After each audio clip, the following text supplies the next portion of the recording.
अस्सलाम वालेकुम फ्रेंड्स, उम्मीद है आप सब लोग खैरियत से होंगे। आप देख रहे हैं मेरा YouTube channel the candle Prince. जैसा कि आप लोगों को पता है कि प्रीवियस क्लास में मैंने आप लोगों को कैंडल की एनाटॉमी के बारे में बताया था, जिससे आपको क्लियरली इंडिकेशन मिली थी कि मार्केट में किस तरीके से कैंडल का मूव बनता है और किस तरीके से उससे हमें क्या क्या चीज़ें सीखने को मिली थी। यानी कि मार्केट में अगर कोई कैंडल बायर की कैंडल बनती है तो उससे हमें ये इंडिकेशन मिली कि बायर की कैंडल हमेशा इस जगह से ओपन होती है। इसका ये ओपनिंग पॉइंट था, इसका ये लोएस्ट पॉइंट था, इसका ये हाईएस्ट पॉइंट था जिस जगह तक आई है, और इसका ये क्लोजिंग पॉइंट था। ठीक है, इस चीज़ से हमें ये चार इन्फॉर्मेशन मिली थी। उसके अलावा हमें ये इन्फॉर्मेशन मिली कि ये वाला जो एरिया है ये सारा का सारा बायर की कैंडल का बॉडी कहलाता है। ठीक है, इसी तरीके से ये जो अपर वाली विक है इसको हम अपर विक, और ये नीचे वाली साइड की विक को हम लोअर विक कहते हैं। ठीक है, इसी तरीके से अगर इस कैंडल का पूरा एरिया मार्क किया जाए, यानी कि कैंडल की विक टू कैंडल की अपर विक तक, यानी कि इसमें बॉडी भी कवर हो जाए और विक्स भी कवर हो जाए, तो इसको हम कहते थे कैंडल की रेंज। ठीक है, आज हम जो इस क्लास में सीखने जाएंगे वो है मार्केट में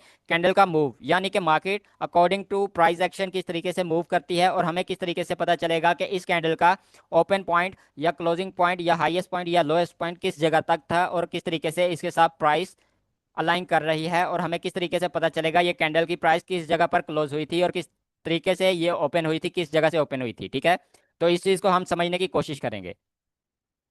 तो जैसा कि आपके पास यहाँ पर एक बाय साइड की कैंडल बनी हुई दिख रही है और एक सेल साइड की कैंडल बनी हुई दिख रही है, तो यहाँ पर आप देखेंगे कि कैंडल किस तरीके से प्राइस के हिसाब से मूव करती है, इसका बिहेवियर क्या रहता है। तो यहाँ पर आप देखें तो जो बाय साइड की कैंडल है वो इस जगह से ओपन होती है। ठीक है, आपको क्लियरली पता है कि किस तरीके से बायर की कैंडल ओपन होती है। तो जिस जगह से कैंडल ओपन हुई तो आप यहाँ पर देखो तो ये तकरीबन 11 रुपये से कैंडल ओपन हुई है। ठीक है, इसकी जो ओपनिंग प्राइस है वो आपकी 11 रुपये है। क्लियर हुआ। अब यहाँ पर आपने देखना है कि ये कैंडल सबसे पहले क्या यहाँ पर मूव आया। यहाँ पर जब ये कैंडल ओपन हुई तो यहाँ से सेलर आना स्टार्ट हो गए और ये इस लोएस्ट पॉइंट तक आ सके हैं। ठीक, ठीक हुआ। तो ये जिस लोएस्ट पॉइंट तक आए हैं ये इसका लोएस्ट पॉइंट, इस तरीके से आप मार्क करें तो इसका आपको क्लियरली इंडिकेशन मिल रही है कि ये एक 5 रुपये पर आकर इसने लोएस्ट पॉइंट लगाया है अपना। अब यहाँ पर आपको दो प्राइस मिल चुकी हैं, यानी कि ये कैंडल किस जगह से ओपन हुई थी, यानी कि 11 रुपये से ये कैंडल ओपन हुई थी। ठीक है, और जो इसने लोएस्ट पॉइंट लगाया वो 5 रुपये पर लगाया है। ठीक है, यानी कि 6 रुपये यहाँ पर आपको गिरावट मिली है मार्केट में, यानी कि 6 रुपये मार्केट गिरी थी। क्लियर हुआ। अब शेयर पे मार्केट गिरने के बाद मार्केट में यहाँ से बायर आना स्टार्ट हो गए, और बायर इस तरीके से आए कि यहाँ से शेयर पे यानी 5 रुपए से इस कैंडल को उठाया और यहाँ पर 50 रुपए तक इस कैंडल को उठाकर लेकर आए हैं। ठीक है, तो जिस जगह पर ये कैंडल का हाईएस्ट पॉइंट लगा है इस कैंडल का ये हाईएस्ट पॉइंट कहलाएगा, और इसके साथ अगर आप इसको अलाइन करें प्राइस के साथ तो यहाँ पर आपको ये भी देखने को मिल रहा है कि यहाँ पर कैंडल की प्राइस 50 रुपये हो चुकी है। क्लियर हुआ। अब यहाँ पर आपको थर्ड जो नॉलेज मिला वो ये है कि जो हाईएस्ट पॉइंट पर कैंडल की प्राइस थी वो 50 रुपये हो चुकी है, यानी कि कैंडल पहले 5 या 6 रुपये गिरी थी, उसके बाद इतना ज़्यादा ऊपर की तरफ आ चुकी है, यानी कि इस कैंडल का प्राइस इतना ज़्यादा बढ़ गया है कि ये 50 रुपये तक आ चुकी है। अब यहाँ पर 50 रुपये पर कैंडल आने के फौरन बाद ही यहाँ पर आपको सेलर दिखने को मिले जो कि इस तरीके से इस कैंडल को धकेल कर नीचे की तरफ लाए, और इस जगह पर कैंडल क्लोज हो गई। अब जिस जगह पर कैंडल क्लोज हुई है उस एरिया को अगर आप मार्क करो तो आपको यहाँ पर क्लियरली इंडिकेशन मिल रही है कि ये तकरीबन 43 रुपीज़ के करीब करीब आकर क्लोजिंग दे चुकी है। ठीक है, तो अब यहाँ पर आप देखो तो यहाँ पर 11 रुपये से 43 रुपीज़ तक जितने आपके पास अमाउंट बन रही है वो आपका प्रॉफिट है, यानी कि ये कैंडल प्रॉफिट में क्लोज हो रही है, यानी कि इसमें बायर बहुत ज़्यादा थे। ठीक है, यहाँ पर आपको क्लियरली इंडिकेशन मिल गई कि ये कितने रुपए तक ये इसने प्रॉफिट कमाया है। क्लियर हुआ। अब इसी तरीके से सेल साइड की कैंडल में भी यही इंफॉर्मेशन आपको मिलती है as a price action movement. तो यहाँ पर आप देखिए तो कैंडल जो सेल साइड की है उसने जो ओपन पॉइंट लिया है वो आपका 43 रुपीज़ पर है। क्लियर हुआ। यानी कि ये कैंडल जब ओपन हुई तो इसने 43 रुपीज़ से कैंडल की ओपनिंग दी है, और जब ये कैंडल ओपन हुई तो यहाँ से बायर आने की कोशिश कर रहे थे, कि यानी कि बायर इस कैंडल को बाय साइड का बनाना चाहते थे, और जिस जगह तक ये इस कैंडल को लेकर आए हैं उस कैंडल का आपने हाईएस्ट पॉइंट मार्क करना है, और आपने देखना है ये कैंडल किस जगह तक आई है। तो तकरीबन ये 52 रुपीज़ के करीब करीब इसने अपनी प्राइस का हाई पॉइंट लगाया है। क्लियर हुआ। अब आपको यहाँ पर भी दो ऑप्शन मिल रहे हैं कि आपका ओपन पॉइंट का प्राइस क्या था 43, जबकि इसने हाईएस्ट पॉइंट क्या लगाया अपना 52 रुपीज़ के ऊपर आकर इसने अपना हाईएस्ट पॉइंट लगाया है। क्लियर हुआ। अब यहाँ से सेलर आना स्टार्ट हो गए इस तरीके से नीचे की तरफ। क्लियर हुआ। जब इसने सेलर ने आना स्टार्ट किया तो ये तकरीबन इस जगह तक अपना लोएस्ट पॉइंट लगा चुके हैं।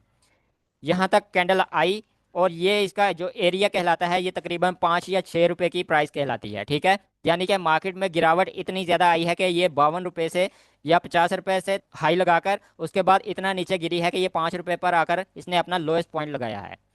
जब यहाँ पर इसने लोएस्ट पॉइंट लगाया तो यहाँ से बायर ने इसको ऊपर की तरफ धकेलना शुरू किया और यहाँ पर आकर ये कैंडल क्लोज हो गई। और जिस जगह पर ये कैंडल क्लोज हुई है तकरीबन 13 रुपए की इसकी प्राइस है, ठीक है।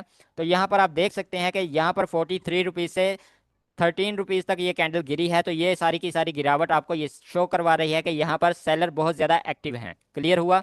और यहाँ पर आपको जो कैंडल मूव है वो आपको क्लियरली इंडिकेट कर रहा है कि यहाँ पर मार्केट में बहुत ज़्यादा गिरावट आई है जिसकी वजह से लॉस हुआ है मार्केट को। क्लियर हुआ। अब यहाँ पर यह भी आपको सीखने को मिला कि मार्केट में प्राइस किस तरीके से मूव कर रही है और इस कैंडल में किस तरीके से आपको इस कैंडल का हाईएस्ट पॉइंट की price, closing point, open point की प्राइस और लोएस्ट पॉइंट की प्राइस किस तरीके से मिल सकती है। अब यहाँ पर एक और चीज़ सीखने को ये मिलेगी कि यहाँ पर जब आपके बायर उठे थे इस जगह से, ठीक है, जब भी कोई बायर कैंडल को अपनी तरफ मूव करवाए यानी कि अपनी तरफ लेकर जाना चाहे, यानी बायर यहाँ पर इसको अपनी तरफ लेकर जाना चाह रहे थे लेकिन नहीं ले जा पाए और सेलर इसको नीचे की तरफ ले आए, ठीक है। तो ये जो एरिया कहलाता है ये आपका मिटिगेशन एरिया या बैलेंस्ड एरिया कहलाता है। क्लियर हुआ। ये आपका बैलेंस्ड एरिया इसलिए कहलाता है क्योंकि यहाँ पर ये जो सेलर आए थे आपके पास इतने सारे, ये इन बायर के साथ बिल्कुल खत्म हो गए हैं। क्लियर हुआ। यानी कि ये सेलर बायर के साथ बिल्कुल मैच होकर यहाँ पर क्लियर हो चुके हैं, यहाँ पर कोई भी पार्टी मौजूद नहीं होती। इस वजह से यहाँ पर सिर्फ और सिर्फ आपकी विक या शेडो रह जाती है। क्लियर हुआ। इस वजह से आपकी विक बनती हैं। अब यहाँ पर आप नीचे देखें तो यहाँ पर सेलर इस तरीके से आए थे और सेलर के बाद यहाँ पर बायर आए थे इस तरीके से। तो जिस जगह पर सेलर और बायर दोनों आए उस जगह पर इस तरीके से वो एरिया खाली हो जाता है, वो आपस में एक दूसरे के साथ माइनस हो जाते हैं और वहाँ पर आपको सिर्फ और सिर्फ विक देखने को मिलेगी। इसी तरीके से बाई साइड की कैंडल होती है। बाई साइड की कैंडल में भी जब यहाँ पर सेलर आए थे डाउन साइड की तरफ इस तरीके से, तो उसके बाद जैसे ही आपको बायर आते हुए दिखाई दिए यहाँ पर, तो यहाँ पर जब बायर और सेलर की क्वांटिटी इक्वल होती है तो वहाँ पर मार्केट में कोई भी पार्टी मौजूद नहीं रहती, वहाँ सिर्फ और सिर्फ विक बन जाता है।